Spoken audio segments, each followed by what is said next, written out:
Hi friends, வாங்க இன்றைக்கி ஒரு முக்கியமான ரெசிபி ஒன்று செய்யலாம். என் கையில் இருக்கிறது என்னன்னு தெரியுதுங்களா? ஒயிட் பிக்கு, வெள்ளை பன்றி, அந்த கறி தான் இன்றைக்கி செய்யலான் இருக்கோம். இது பார்த்திங்கன்னா ரொம்ப நல்லது உடம்புக்கு. ரொம்ப ஓவர் ஹீட் இருக்கவங்களுக்கு எல்லாருக்குமே இது ரொம்ப நல்லதுன்னு சொல்கிறாங்க. வெளில போய் வேலை செய்கிறவங்களுக்கு மாதத்துக்கு ஒரு வாட்டி 2-3 வாட்டி சாப்பிட்டா ரொம்ப நல்லதுன்னு சொல்கிறாங்க. இது ஃபர்ஸ்ட் டைமாக நான் செய்கிறேன். இப்போ இதை எப்படி செய்யலான்னு பார்க்கலாம் வாங்க.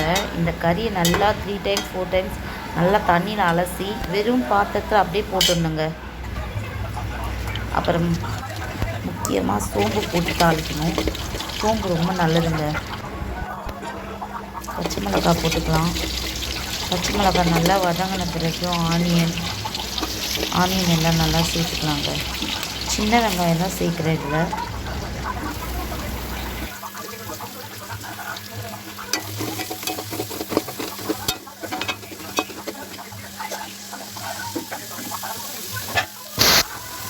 தேவையான அளவு உப்பு போட்டுக்கலாங்க.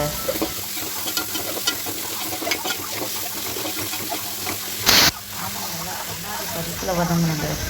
வதங்கின பிறகு நம்ம தேவையான அளவுக்கு தக்காளி பழம் சேர்த்துக்கலாம்.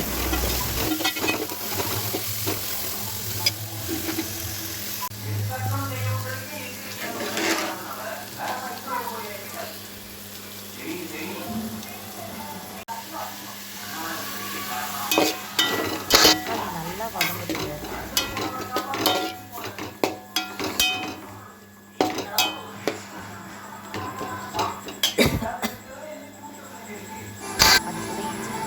நல்லா ஃபைனாக அரைச்சிட்டு வந்துடலாம்.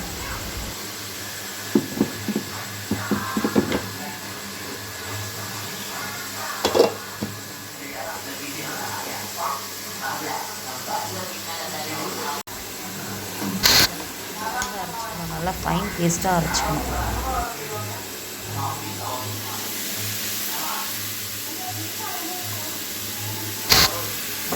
இது சேர்த்தா நல்லதுங்க. நல்ல ஸ்மெல்லும் சூப்பராக இருக்கும்.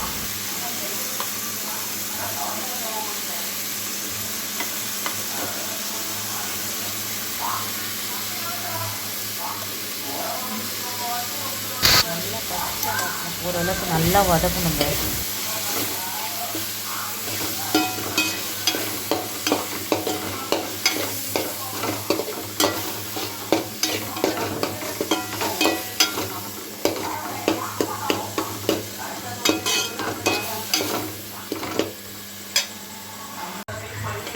நெக்ஸ்ட் கறியை போட்டு கொட்டிக்கணும்.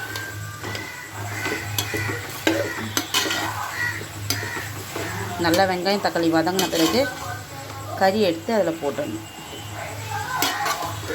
நல்லா கிளற ஆரம்பிக்கணும்.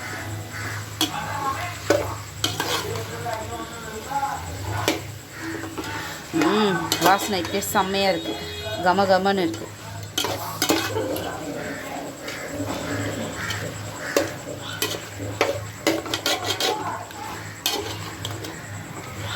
இப்போ இதில் கொஞ்சம் மசாலாலாம் சேர்த்துடலாம். பெப்பர் பவுடர்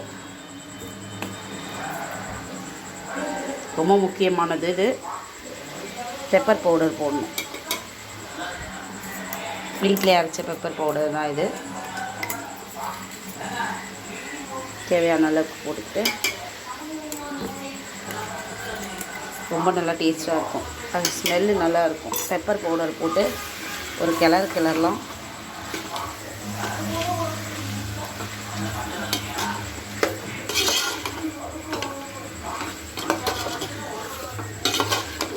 நிறைய எண்ணெய் ஊற்றக்கூடாது. இதுலேருந்து நிறைய எண்ணெய் வரும்.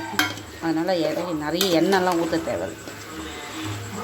இப்போ மசாலாலாம் சேர்க்கலாம்.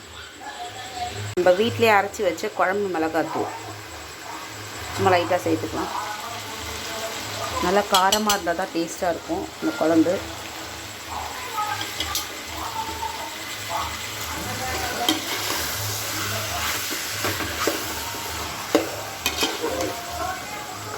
மிளகாத்தூள் போட்டுடணும். அப்புறம் கொஞ்சம் மட்டன் மசாலா கலந்துக்கலாம்.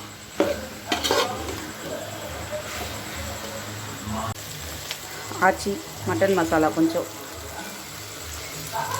கொஞ்சமாக மட்டன் மசாலா காரத்துக்கு தகுந்த மாதிரி சேர்த்துக்கணும். இதுலேருந்து எண்ணெய் பிரிய ஆரம்பிக்குது பாருங்கள், நல்லாயிருக்கும். பார்க்கும்போது இவ்வளோ சூப்பராக இருக்குது, சாப்பிட்டா எவ்வளோ நல்லாயிருக்கும்.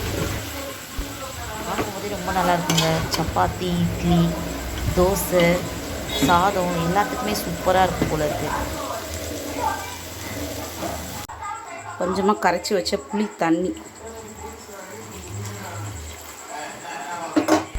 ஸ்மெல்லு சூப்பராக இருக்குங்க, செம்மையாக இருக்குது. ஸ்மெல்லு செம்மையாக இருக்குது.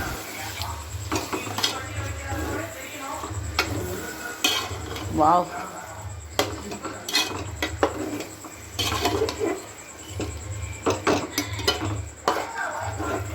இந்த கறியை பார்த்தீங்கன்னா அப்படியே குட்டி குட்டி கேக் மாதிரி இருக்குது, ஒயிட் கேக் மாதிரி இருக்குது. ரொம்ப அழகாக இருக்குது பார்க்கும்போது.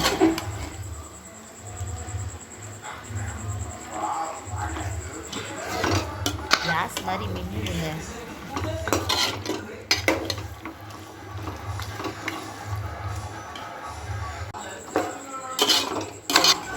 ஒரு கொதித்த உடனே சூப்பராக அப்படியே இறக்க வேண்டியது தான்.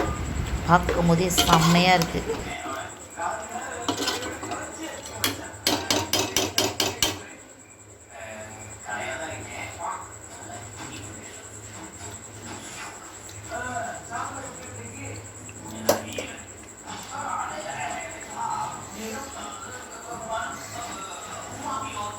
அப்படியே சிம்மிலே கொதிக்கணும்.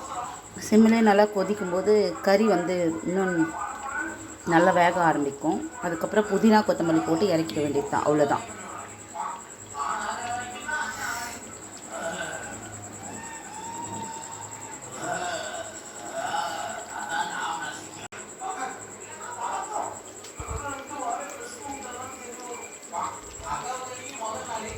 இந்த கிரேவி பார்க்கும்போது செம்மையாக இருக்குங்க.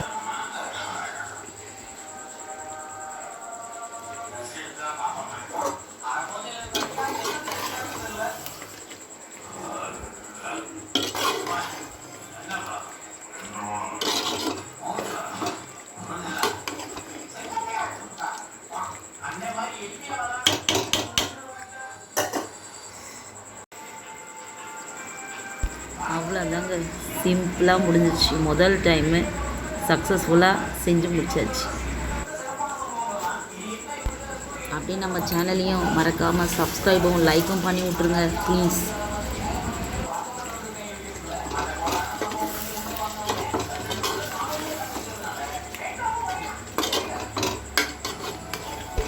உங்கள் உடம்பு ரொம்ப ஹீட்டாக இருந்துச்சுன்னா கண்டிப்பாக இதை நீங்கள் செஞ்சு சாப்பிட்டு பாருங்கள், ரொம்ப நல்லாயிருக்கும். தேங்க்யூ.